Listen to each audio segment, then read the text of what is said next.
Mr. Lodge, you were a political adversary of Mr. Kennedy's in Massachusetts for years, and you ended up an ambassador in her service. Can you say anything about your personal relationship with him? Oh, yes. Over the years? We were always good friends, and the fact that we were competitors in politics never made the slightest difference to me, and I know also it didn't make the slightest difference to him. And did you know him personally? Oh, yeah, I knew him personally very well, and when he was here as a young congressman, he used to come to my house in Georgetown, and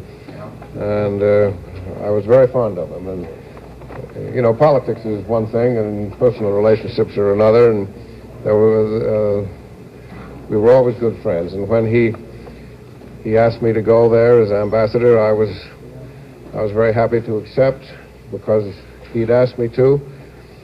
And also, it's the one place in the world where young Americans are fighting and dying, and anything that an older man like me can do to make life better for them and give them a better chance is something that I want to do. But President Kennedy was a wonderful man to work for, and I've just had 3 months of close association with him. It's a funny thing to say that because I was on the opposite side of the world, but through this exchange of cables that we had all the time, I felt very closely involved with him in this work.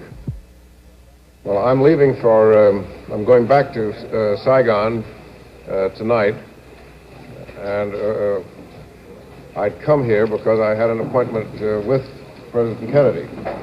I was to have had lunch with him today to report to him, give him a first-hand report on the situation in Vietnam. I think I ought to say what a tremendously active interest President Kennedy took in this subject, and how much wisdom he always showed. I received many messages from him during the time that I was there, and he was a wonderful man to work for. And I'm terribly shocked, of course, as we all are.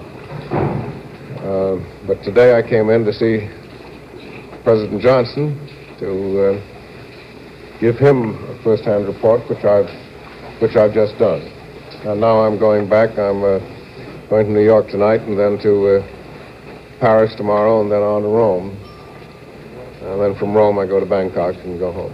Was this in the nature of a briefing for President Johnson, or was it a decision-making conversation? It was a first-hand report from me on the conditions in Vietnam. Were any decisions made? It wasn't that kind of a meeting. It was for me to give him a first-hand report and for him to tell me what he thought. Mr. Ambassador, can you give us a report generally on the situation in Vietnam? Well, just in a word, I think I'm hopeful. This new government gives evidence of wanting to step up the pace of the war and of wanting to clean up the situation.